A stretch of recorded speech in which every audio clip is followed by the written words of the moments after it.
아멘. 네, 반갑습니다. 제가 지금 시작하는지 모르고 있었어요. 은혜 받으시기 바랍니다. 그러고 시작하세요 말씀이 없길래 기다리고 대기하고 있는데 아무 말씀이 없어갖고 시작이구나 했습니다. 이게 한 달 만에 한다고 좀 익숙하지가 않아졌나 보네요. 반갑습니다. 새해입니다.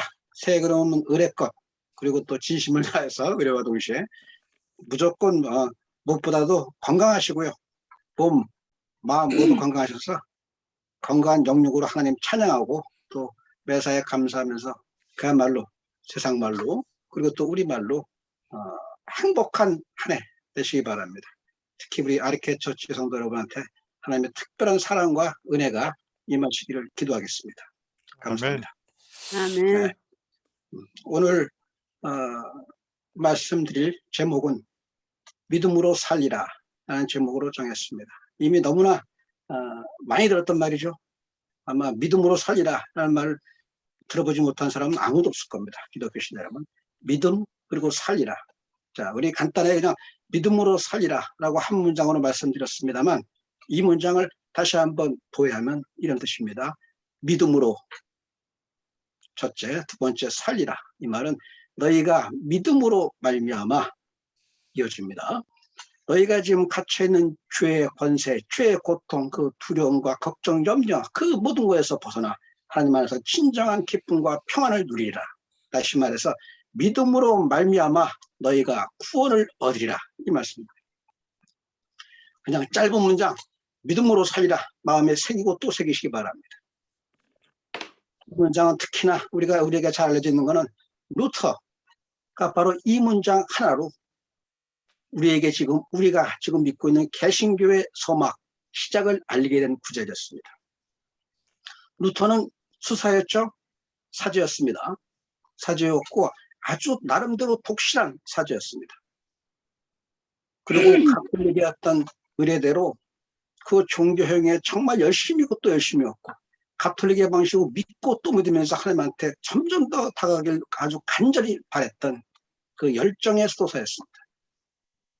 그랬던 루터가 이전까지 자기가 행해왔던 가톨릭 신앙의 어떤 그 중심에서 벗어나면서 이 한 구절 오직 의인은 믿음으로 말미암아 살리라 라는 한 구절에서 루터는 그렇게 표현합니다. 하늘이 마치 열리는 것 같았고 내가 그 하늘나라 천국에 들어가는 그런 느낌을 받았다. 왜 이렇게 큰 변화가 일어났을까요? 루터는 수사로서 가톨릭적 종교의식이 아주 열중했던 사람입니다. 그 루터가 수사가 된 배경을 그 아버지에게 보낸 편지에서 이렇게 말합니다. 나는 사실 독실한 신앙 때문에 수도사가 된 것도 아닙니다. 나는 잘 먹고 잘 살기 위해서 수도사가 된 것도 아닙니다. 어떤 특별한 믿음 때문도 아닙니다. 저는 두려움 때문에 수도사가 되지 않을 수 없었습니다. 라고 말합니다. 그 두려움은 바로 루터에게는 죄로 인한 사망, 죽음의 두려움이었습니다. 루터가 내가 더 이상 피할 길 없다. 나는 이제 사제의 길을 걷겠다라고 했던 배경이 바로 루터가 겪었던 벼락을 맞았습니다. 루터가 바로 옆에서 무서운 하늘의 벼락을 맞으면서 하나님은 무서운 나 같은 죄인에게 내가 이렇게 하나님 뜻에 따르지 않고 있을 때 무서운 심판하신다 라고 생각하면서 그 심판의 두려움에 갇힌 신앙생활이었습니다. 루터는 그 죄로 인한 사망의 두려움이었다면 우리들 각자 한번 돌이켜 보십시오. 우리에겐 어떤 두려움이 있습니까? 어떤 불안, 어떤 걱정과 염려가 있습니까?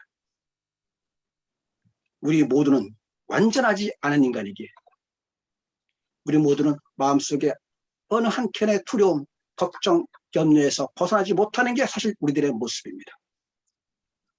그렇게 수도사가 된 루터는 그 죄의 어떤 두려움, 그 사망의 두려움에서 벗어나기 위해서 나름대로 매일 몇 번씩 고해성사하면서 전부 다 내 죄를 토해내면 하나님이 용서해 주시리라.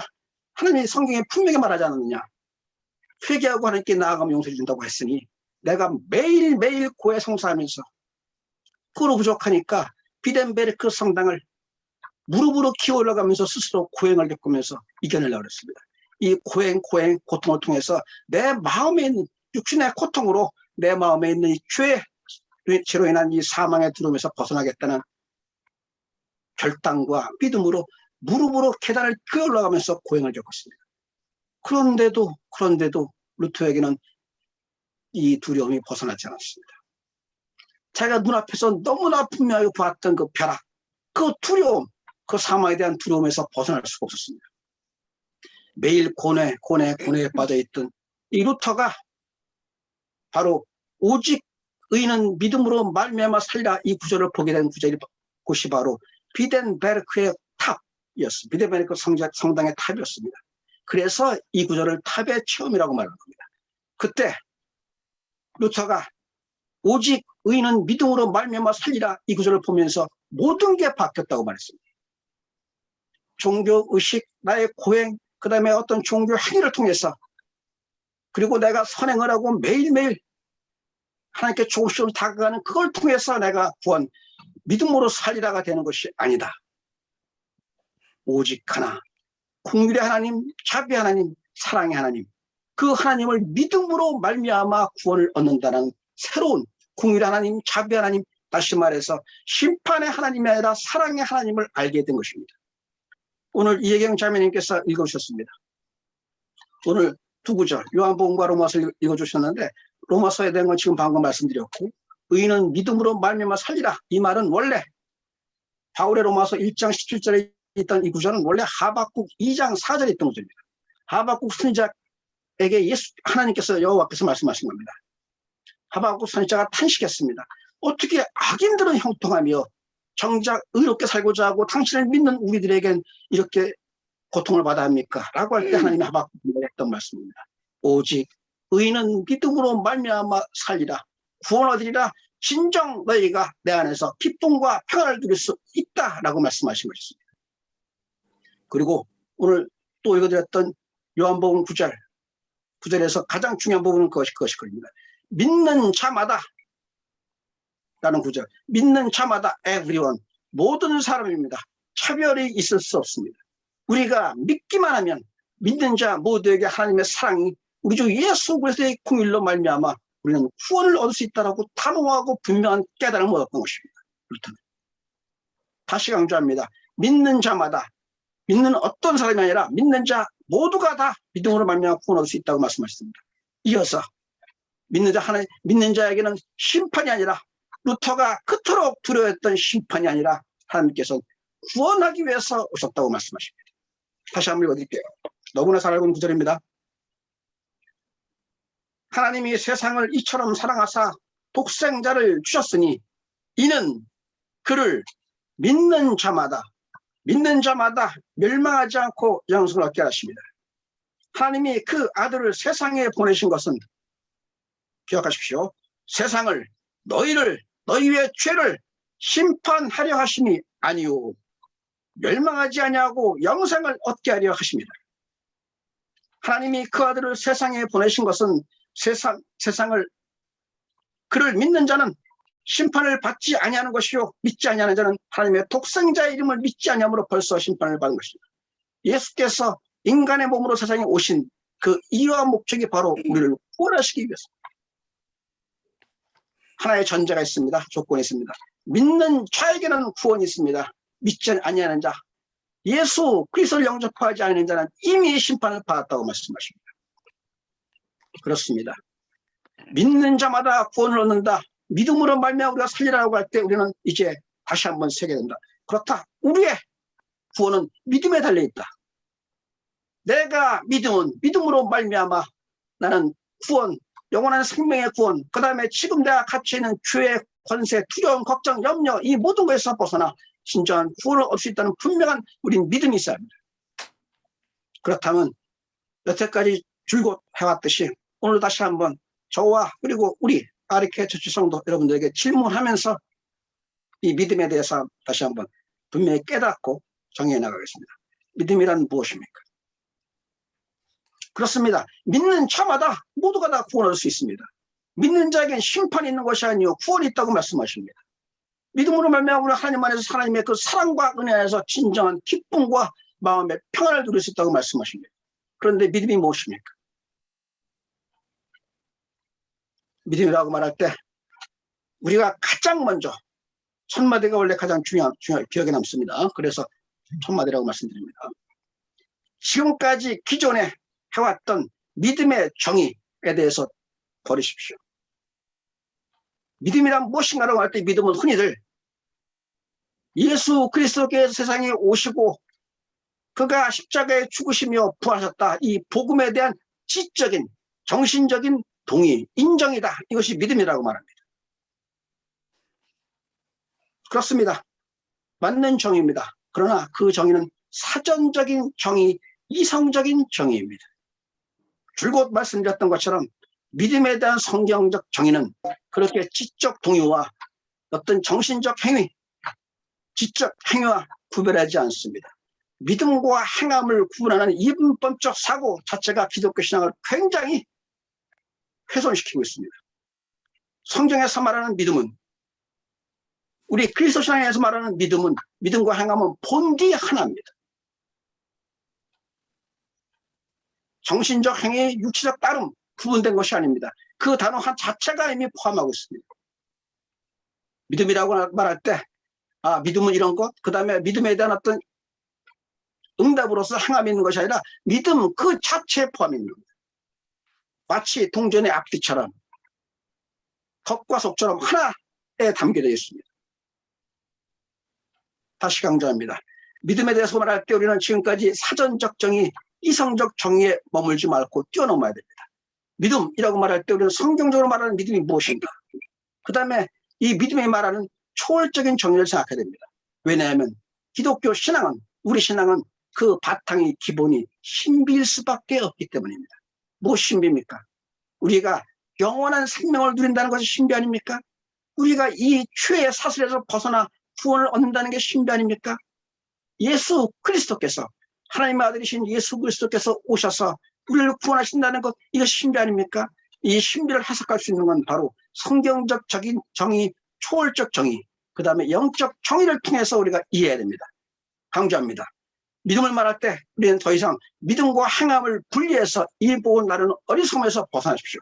믿음은 본디, 믿음이란 인간의 언어를 사용하고 있지만 우리가 말하는 믿음에는 이미 그 자체가 포함되어 있는 겁니다. 다시 말해서 행함이 없으면 믿음이 없습니다. 믿음이 없으면 그 행함은 그리스도인의 행함이 아닌 것입니다. 그렇습니다. 자, 그렇다면 이 믿음이라고 말할 때, 믿음이라는 건 본디 하나다라고 말할 때 그 믿음의 중심이 무엇입니까? 무엇을 믿는 것입니까? 도대체 기독교 신앙의 본질은 무엇입니까? 기독교 신앙에 앞서 야훼 신앙, 유일신신 하나님의 그 신앙의 본질은 무엇입니까? 이것도 여러 차례 강조하고 또 강조한 겁니다. 무엇일까요?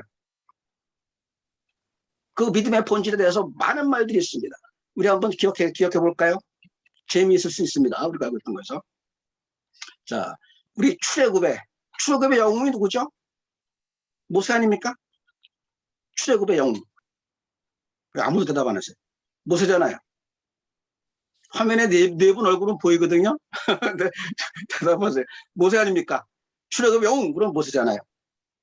물론입니다. 모세인데 그 모세가 유일하게 출애굽의 영웅이 된 배경이 있습니다. 그 배경은 그전에는 모세만이 아니라 출애굽의 3인방 이래가지고 3인방 그러니까 좀 그렇습니다만 표현이 모세만이 아니라 아론과 그 다음에 미리암 셋을 출애굽의 3인방이라고 말합니다. 셋 전부가 한 가족입니다. 한 친족 사촌이고 가족이죠. 그런데 그 셋 각각 맡은 역할에 차이가 있어요. 흥미로운 거는 미리암 최초의 여 선지자라고 말했던 미리암은 선지자, 예언하는 사람이었습니다. 예언하는 사람. 그 다음에 아론은 누구죠? 아론은 제사장 아닙니까? 제사 지내는 사람이었고 모세는요?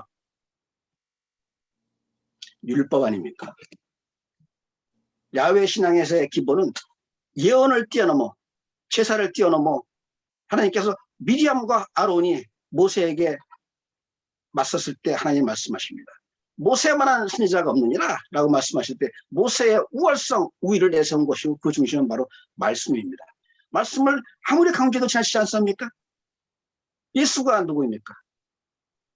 태초에 말씀으로 오셨던 하나님 아니십니까? 그 말씀이 육신이 되어 우리 가운데 거하심에 우리가 그의 영광을 보니 하나님 아버지의 독생자의 영광이요 은혜와 진리가 충만하더라 라고 할 때 은혜와 진리의 복음, 그것이 우리 그리스도 신앙의 핵심 아닙니까? 강조하고 또 강조합니다만 이 우리 신앙의 핵심 중심은 말씀입니다. 다시 강조합니다. 기독교 신앙의 본질은 핵심 중심은 말씀이 있습니다. 그리고 그 말씀이라고 말할 때 우리가 떠올려야 될 것은 다른 것이 아닙니다. 그 말씀은 바로 하나님이 우리에게 명하시는 계명입니다. 믿는 자에게, 믿음을 좀 강조하는 이 시점에서 믿는 자에게 나타나는 증거가 무엇일까요? 내가 믿는다 라고 말할 때 그 증거가 무엇입니까? 다들 알고 계시지만 질문하니까 질문하면 답하기 곤란하죠. 아마 저도 마찬가지일 겁니다. 저한테 불쑥 답하면, 왜냐하면 여러 가지 답도 가능하고 또 한편으로는 기껏 말했더니 아니라 그러면 또 쪽팔리기도 하고, 그러니까 뭐라고 말하기도 힘들건데, 그래요. 다들 뭐 이미 알고 있고 반복하는 겁니다. 내가 믿는다는 것 증거는, 그 결실은 바로 행함을 통해서 나타나는 거룩함 아니냐, 성화 아니냐, 성화, 거룩함, 성결, 그것이 믿음의 증거 아니냐라고 말합니다. 그렇습니다. 서두에 말씀드렸습니다만 믿음과 행함은 분리할 수 없는 하나로 돼 분명한 건 행함을 통해서 드러나는 그 증거, 행함을 통해서 드러나는 그 결실, 성화, 거룩, 성결을 통해서 우리는 그 사람이 믿음이 있다라고 우리는 증거하고 말할 수 있을 것입니다. 그런데 그 성화, 믿음을 통한 성화는 우리 개신교만 있습니까? 그 이전에 루터가 이전에 그렇게 자신의 생명 모든 걸 바쳐 충성했던, 헌신했던, 봉사했던 가톨릭이 없습니까? 가톨릭 사제들의 믿음은 없습니까? 그렇지 않습니다. 오히려 어떤 면에서 보면 지금 우리가 믿음을 강조하는 개신교들보다 훨씬 더 믿음의 깊이와 어떤 강도가 더 깊을 수 있습니다. 그런데 굉장히 큰 차이가 있습니다. 믿음의 증거로 드러나는 거룩, 성결을 말할 때 우리가 반드시 명심하고 주목해야 될 부분이 있습니다. 많은 가톨릭은, 그때까지 가톨릭은, 유대교도 마찬가지입니다. 야훼신앙의 유대교도 가톨릭도 거룩, 성결을 말할 때 종교적인 거룩과 성결에 집중했습니다. 종교적인 거룩과 성결이라는 건 하나님 말씀에 따라서 율법을 지키는 거다. 제사 지내고 그 말씀대로 따라 하나님 율법에 써진 대로 이렇게 행동하라 하는데 613개 그 율법을 전부 지켜나가면서 행하는 거다 등등 종교적인 성결에 집중했습니다. 그런데 루터가 말했던 믿음으로 살리라라고 말했던 이때부터는 우리는 하나를 덧붙여야 합니다. 덧붙이는 게 아니라 어떻게 보면 근본으로 돌아가는 것입니다. 야훼 신앙의 근본으로 돌아가는 겁니다. 그것은 다름 아닌 삶의 성결입니다. 종교적 성결에 묶여서 종교인에 머무는 게 아니라 삶의 성결을 통해서, 다시 말해서 삶의 거룩. 거룩이란 말이 뭐죠? 거룩이라고 말할 때 가장 먼저 떠오르는 게 고매함, 숭고함, 무언가 그렇게 고매하고 숭고함을 말하는데 거기에 매이는 순간 또 다른 우리는 위선의 덫에 갇힐 수 있습니다. 거룩이라고 말할 때 거룩은 기본적인 뜻은 우리 모두가 다 알고 있듯이 거룩, 그럴 때는 세상과 그리고 다른 종교와 차이가 있는 그 다름을 말합니다. 다르다, 구별된다 라고 하는 차이를 말합니다. 그런데 바로 이 대목에서 우리가 지금까지 우리는 거룩을 말할 때, 성결을 말할 때 다름에 치우쳤는데, 그래서 우리는 유일신이신 야훼 하나님을 믿는다, 우리는 예수 그리스도를 믿는다, 그래서 다른 종교와 다르다, 우리는 우리식으로 우리의 종교적인 성결에 집중한다라고 말했는데 지금까지. 그런데 정작 성결의 삶의 성결이라는 건 우리 기독교 신앙에서 예수께서, 하나님께서 말씀하신 사랑의 종교의 본질입니다. 말씀드렸습니다. 자, 믿음을 말할 때 그 핵심은 말씀이라고 말씀드렸습니다. 말씀의 핵심은 또 무엇입니까? 하나님은 수십 많은 말씀을 했습니다. 구약에 있던 율법만이 아니라 신약의 복음에 이르기까지 우리 성경을 통해서 무수히 많은 말들이 있습니다. 말들. 말씀들. 무수히 많은 말씀에서 핵심은 무엇입니까? 이미 율법의 핵심이 무엇냐고 선지자가 예수께 물었습니다. 교사가. 그때 예수께 말씀하신 답이 바로 그대로입니다. 말씀의 중심은 다름 아닌 하나님의 계명, 절대 계명이 있습니다. 그 계명은 우리가 이중 계명이라고 말하는 바로 그것입니다. 이중 계명이라고 말하는 거 기억하시나요? 이중 계명이 뭔지 아시나요? 아셔도 대답 안 하죠. 예. 첫째, 하나님을 사랑합니다. 너희는 마음과 뜻과 힘을 다하여 하나님을 사랑하라. 이것이 첫째 계명입니다. 또 이와 같은 또 하나의 절대 계명이 있습니다. 그것이 다름 아닌 내 이웃을 내 자신과 같이, 너 자신을 네가 사랑하듯 내 이웃을 네 자신과 같이 사랑하라. 이것이 이중 계명이라고 말합니다. 우리 기독교 신앙은 믿음이다. 믿음의 핵심은 말씀이다. 말씀의 중심은 계명이다. 그 계명에는 절대 계명으로 우리는 이중 계명이라는 것 다시 한번 명심하십시오. 하나님을 사랑하라. 그 다음에 이웃을 사랑하라 합니다. 이 두 개가 분리된 것입니까? 이 부분도 조심해야 돼요. 하나님을 사랑하라. 그럴 때 하나님의 사랑에만 천착할 때 어떤 결과가 납니까? 조금 전에 말씀드렸던 종교적인 행위에만 집착하게 됩니다. 제사드리고 기도하고 찬양하고 헌신 봉사는 종교 행위에만 몰두하게 됩니다. 그런데 하나님을 사랑하라는 건 제사를 열심히 지내라, 열심히 종교 행위에 열중하라, 11조를 열심히 갖다 바쳐라, 이것이 아니었습니다. 하나님 말씀하십니다. 나를 사랑하라. 하나님의 기본은 사랑입니다. 나를 사랑하는 것이 바로 너희가 너희 이웃을 사랑하는 것이다.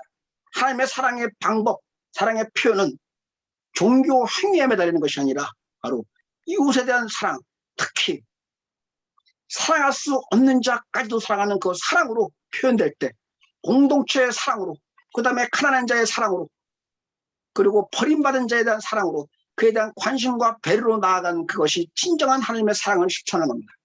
여러분 그렇게 하십니까? 저는 그렇게 하고 있을까요?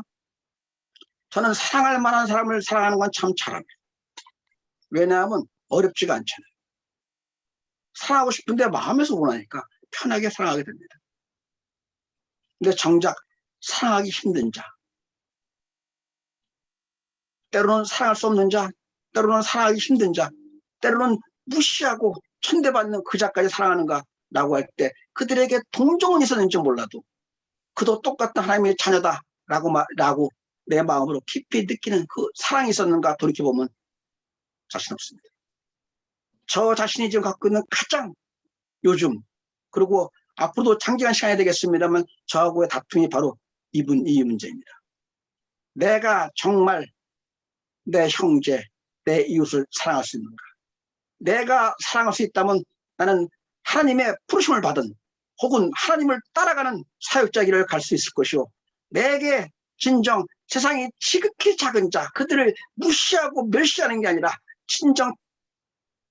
진정한 마음으로 사랑할 수 있다면 나는 그 길을 갈 수 있다는 그 다짐을 매일매일 하고 있습니다. 그런데도 매일매일 부딪힙니다.